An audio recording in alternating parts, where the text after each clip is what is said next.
तो वीडियो में आगे बढ़ने से पहले हम मेल्टिंग और बॉइलिंग में डिफरेंसेस देख लेते हैं। तो देखिए, मेल्टिंग पॉइंट क्या होता है। कोई भी सॉलिड है उसको जब हम हीट करेंगे तो एक पॉइंट आ जाएगा ना, जब वो मेल्ट होना शुरू हो जाएगा। चाहे वो प्लास्टिक हो, एल्युमिनियम हो, मेटल हो, कुछ भी हो, कोई भी सॉलिड हो, एक उसका मेल्टिंग पॉइंट होता है हीटिंग की वजह से। जब वो मेल्ट होना शुरू हो जाता है उसे मेल्टिंग पॉइंट बोलते हैं। और मेल्टिंग क्या होती है, जब कोई भी सॉलिड एक अपने मेल्टिंग पॉइंट पर आकर मेल्ट होना शुरू हो जाता है और लिक्विड में कन्वर्ट होने लग जाता है, तो उसे मेल्टिंग बोलते हैं। अब बॉइलिंग पे आते हैं। कोई भी लिक्विड जब हीट की वजह से एक पॉइंट पर, एक टेम्परेचर पर जाके गैस में कन्वर्ट होना शुरू हो जाती है तो उसे बॉइलिंग बोलते हैं। और वो टेम्परेचर जिसमें वो गैस में कन्वर्ट होना शुरू कर देती है उसे बॉइलिंग पॉइंट बोलते हैं। अगर हम वाटर के बॉइलिंग पॉइंट की बात करें तो वो है 100 डिग्री सेल्सियस। 100 डिग्री सेल्सियस पर वाटर जो है वो बॉयल होने लगता है, यानी कि वो वेपर बनने लगता है। ठीक है, तो ये था डिफरेंस मेल्टिंग और बॉइलिंग में। मेल्टिंग में सॉलिड मेल्ट होता है और बॉइलिंग में हम कह सकते हैं कि लिक्विड वेपर में कन्वर्ट होने लग जाता है। ओके, तो ये था डिफरेंस। अब आगे चलते हैं लेटेंट हीट पर। तो हमें पता है कि किसी भी मैटर का टेम्परेचर कम या ज़्यादा करने से उसकी स्टेट चेंज हो सकती है। इसी से रिलेटेड एक बहुत इंटरेस्टिंग एक्टिविटी है जिसमें हमें आइस को एक बीकर में लेना है और उसमें एक लेबोरेटरी थर्मामीटर डाल के उसे हीट करना है।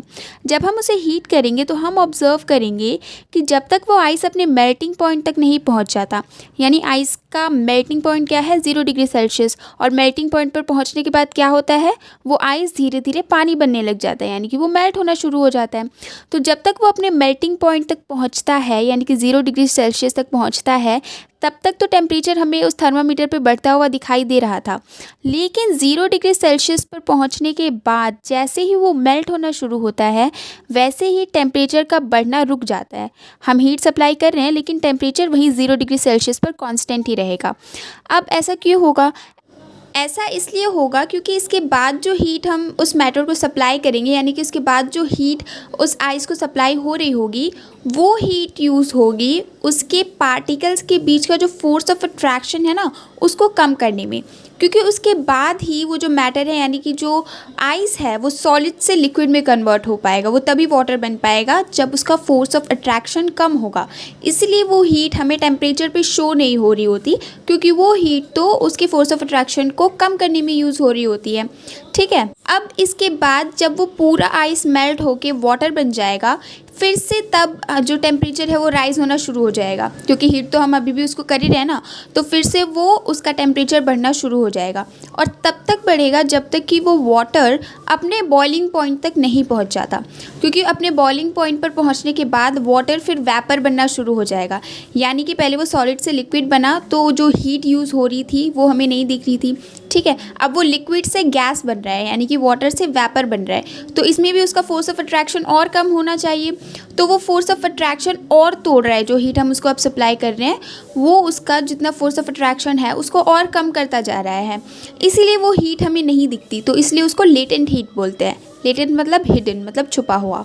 अब इस लेटेंट हीट के कॉन्सेप्ट को हम इस ग्राफ की मदद से अच्छे से समझते हैं। कि इस ग्राफ में हमें क्या बता रहा है कि सॉलिड का टेम्परेचर तब तक बढ़ेगा जब तक उसका मेल्टिंग पॉइंट नहीं आ जाता।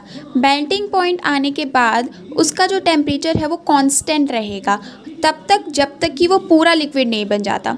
उसके बाद हम लिक्विड को भी हीट कर ही रहे हैं, तो जब तक लिक्विड अपने बॉइलिंग पॉइंट तक नहीं पहुंच जाता तब तक फिर से टेम्परेचर बढ़ता हुआ दिखाई देगा। लेकिन जब लिक्विड अपने बॉइलिंग पॉइंट तक पहुंच जाएगा उसके बाद ही तो वो वेपराइज होना शुरू होगा ना, उसके बाद ही तो वो वेपर में कन्वर्ट होगा। तो जब तक वो पूरा वेपर में कन्वर्ट नहीं हो जाता तब तक फिर से जो टेम्परेचर है वो शो होना बंद हो जाएगा। ठीक है, अब पूरा वो वेपर में कन्वर्ट हो गया, फिर से उसे गैसियस स्टेट में जाना है तो और हीट देनी होगी। ठीक है, तो बीच बीच में जहाँ जहाँ हमें वो जो टेम्परेचर है वो दिखना बंद हो जाता है उसी को लेटेंट हीट बोलते हैं, क्योंकि वो हीट जो है वो यूटिलाइज हो रही होती है उस मैटर के फोर्स ऑफ अट्रैक्शन को कम करने में या फिर ज़्यादा करने में, ताकि वो अपनी स्टेट को चेंज कर सके। ठीक है, मैं टेम्परेचर कम करने का भी बता देती हूँ। अगर हम उसको बहुत ज़्यादा कूल कर रहे हैं तो देखिए, गैस को बहुत ज़्यादा कूल करेंगे तो कंडेंसेशन होगा, लिक्विड को बहुत ज़्यादा कूल करेंगे तो फ्रीजिंग होगा, फ्रीजिंग से वो लिक्विड सॉलिड बन जाएगा, है ना। तो ये है पूरा का पूरा लेटेंट हीट। हमें इस चैप्टर में 3 तरह के टेम्परेचर स्केल्स के बारे में बताया गया है, सेल्सियस, फ़ारेनहाइट एंड केल्विन। इनसे हम ऑलरेडी फेमिलियर हैं। लेकिन यहाँ पर हमें इन स्केल्स को आपस में चेंज करना भी सिखाया गया है। यानी कि अब हम देखेंगे कि हम सेल्सियस को फ़ारेनहाइट या केल्विन में कैसे कन्वर्ट कर सकते हैं, या केल्विन को फ़ारेनहाइट या सेल्सियस में कैसे कन्वर्ट करेंगे, या फिर हम फ़ारेनहाइट को केल्विन या सेल्सियस में कैसे कन्वर्ट कर सकते हैं। अगर हमें डिग्री सेल्सियस को केल्विन में कन्वर्ट करना है तो देखिए 0 डिग्री सेल्सियस 273.15 केल्विन के बराबर होता है। अब इस 15 को भी आप भूल जाइए, बस 273 को याद रखिए। तो अब अगर आपको कितना भी डिग्री सेल्सियस दिया हुआ है और उसे केल्विन में कन्वर्ट करने को कह रहा है तो आप बस उसे 273 में ऐड कर देंगे। फॉर एग्ज़ाम्पल अगर मुझे 10 डिग्री सेल्सियस को केल्विन में कन्वर्ट करना है तो मैं बस 10 डिग्री सेल्सियस को 273 में ऐड कर दूंगी और अब जो वैल्यू आएगी वो केल्विन में होगी, वो डिग्री सेल्सियस में नहीं होगी। ठीक है। और अगर आपको केल्विन में पूछा गया है और उसे डिग्री सेल्सियस में बताना है तो 273 में से उस वैल्यू को माइनस कर दीजिए। जैसे अगर आपको 473 केल्विन को डिग्री सेल्सियस में कन्वर्ट करना है तो आप 473 को बस 273 से माइनस कर देंगे। अब जो वैल्यू आएगी आपकी वो डिग्री सेल्सियस में होगी, वो केल्विन में नहीं होगी। ठीक है। अब बात करते हैं फ़ारेनहाइट की। तो फ़ारेनहाइट का जो फॉर्मूला है ये है 9/5 इंटू डिग्री सेल्सियस प्लस 32। तो अगर हमें डिग्री सेल्सियस को डिग्री फ़ारेनहाइट में कन्वर्ट करना है तो बस 5/9 को मल्टीप्लाई करना है डिग्री सेल्सियस की वैल्यू से जो भी हमें दे रखी है और फिर उसमें 32 ऐड कर देना है। फॉर एग्ज़ाम्पल अगर हमें 35 डिग्री सेल्सियस को डिग्री फ़ारेनहाइट में कन्वर्ट करना है तो हम 35 को पहले 9/5 से मल्टीप्लाई करेंगे और फिर उसमें 32 ऐड कर देंगे। अब जो वैल्यू आएगी वो डिग्री फ़ारेनहाइट में होगी। और अगर हमें फ़ारेनहाइट को डिग्री सेल्सियस में कन्वर्ट करना है तो इसी फॉर्मूले को हम थोड़ा सा घुमा देंगे, यानी कि सेल्सियस को एक साइड रख के 32 यहाँ प्लस में है तो इधर जाकर फ़ारेनहाइट से माइनस हो जाएगा और 5 इधर डिवाइड में है तो उधर जाकर मल्टीप्लाई में होगा और 9 डिवाइड में हो जाएगा। फॉर एग्ज़ाम्पल अगर हमें 104 डिग्री फ़ारेनहाइट को डिग्री सेल्सियस में कन्वर्ट करना है तो पहले हम उसमें से 32 माइनस करेंगे और जो वैल्यू आएगी उसे हम 5/9 से मल्टीप्लाई कर देंगे। अब देखते हैं कि हम केल्विन को डिग्री फ़ारेनहाइट में कैसे एक्सचेंज कर सकते हैं या डिग्री फ़ारेनहाइट को केल्विन में कैसे एक्सचेंज करेंगे।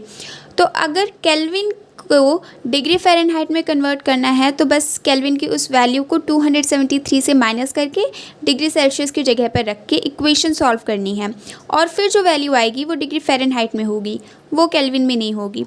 ठीक है।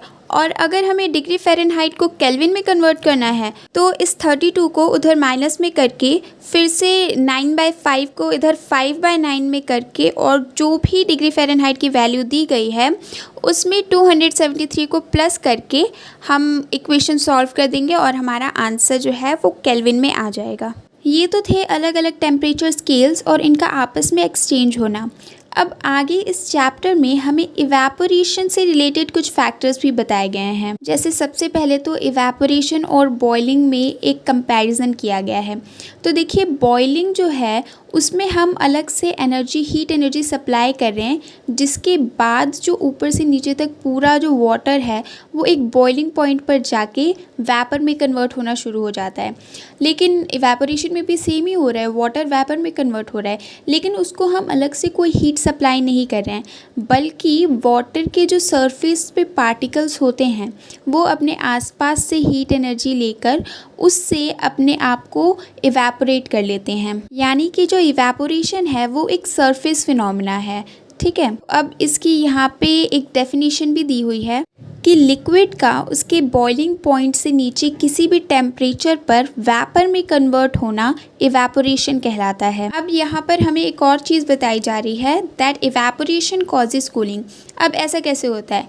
इसका सबसे अच्छा एग्जाम्पल है कि जब गर्मियों में हमें पसीना आता है तो वो जो स्वेट के जो पार्टिकल्स होते हैं, जो वाटर के पार्टिकल्स होते हैं, उन्हें इवेपोरेट होना होता है। तो उस इवेपोरेशन के प्रोसेस के लिए वो हमारी बॉडी की हीट या फिर अपने आसपास से हीट लेते हैं अपने फोर्स ऑफ अट्रैक्शन को तोड़ने के लिए, और फिर अपने फोर्स ऑफ अट्रैक्शन को तोड़ के वो इवेपोरेट हो जाते हैं। इसी को लेटेंट हीट बोलते हैं। क्योंकि उस टाइम की जो हीट हो रही होती है वो तो उनके फोर्स ऑफ अट्रैक्शन को तोड़ने में यूज़ हो रही होती है ना, वो हमें फील नहीं होती, इसलिए हमें कूल लगता है, हमें ठंडा लगता है। साथ ही इसका एक और एग्जांपल है कि जब गर्मी होती है और ज़मीन गर्म हो रही होती है तो लोग ग्राउंड पे वाटर स्प्रिंकल करना शुरू कर देते हैं ताकि उसको इवेपोरेट करने में टाइम लगे, और फिर जितनी हीट उसको इवेपोरेट करने में यानी कि उसके वाटर के पार्टिकल्स की फोर्स ऑफ अट्रैक्शन को तोड़ने में यूज़ हो रही होगी वो हमें फील नहीं होगी। ठीक है, इसी को लेटेंट हीट बोलते हैं, जिसकी वजह से जो ग्राउंड है वो कूल रहेगा, वो ठंडा रहेगा। अब हम कुछ ऐसे फैक्टर्स देखते हैं जो इवेपोरेशन को इफ़ेक्ट करते हैं, जैसे इंक्रीज़ ऑफ सरफेस एरिया। यानी कि हम जानते हैं कि जो इवेपोरेशन है वो एक सरफेस फिनोमेना है, यानी कि अगर बॉइलिंग हो रही होगी तब तो वो नीचे से हीट सप्लाई हो रही हो और पूरे वाटर में जो है पूरे वाटर से वाटर वेपर बन रहा होगा। लेकिन इवेपोरेशन में सिर्फ सरफेस के जो वाटर पार्टिकल्स होते हैं वो ही अपने आसपास से हीट लेकर अपनी फोर्स ऑफ अट्रैक्शन को ब्रेक कर पाते हैं। इसका सबसे अच्छा एग्जाम्पल है कि अगर एक प्लेट में हमने वाटर रखा हुआ है तो कुछ टाइम बाद तक वो वाटर हमें कम दिखाई देगा। क्यों? क्योंकि जो सरफेस के वाटर पार्टिकल्स होंगे उन्होंने अपने आसपास की हीट एनर्जी से अपने फोर्स ऑफ अट्रैक्शन को कम कर लिया, जिसकी वजह से वो इवेपोरेट हो गए। तो एक तो ये हो गया इंक्रीज़ ऑफ सरफेस एरिया।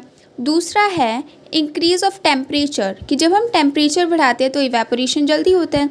तो ये तो हमें पता है कि टेम्परेचर बढ़ाने से हम जो वाटर के पार्टिकल्स है उसको वेपर में जल्दी कन्वर्ट कर सकते हैं।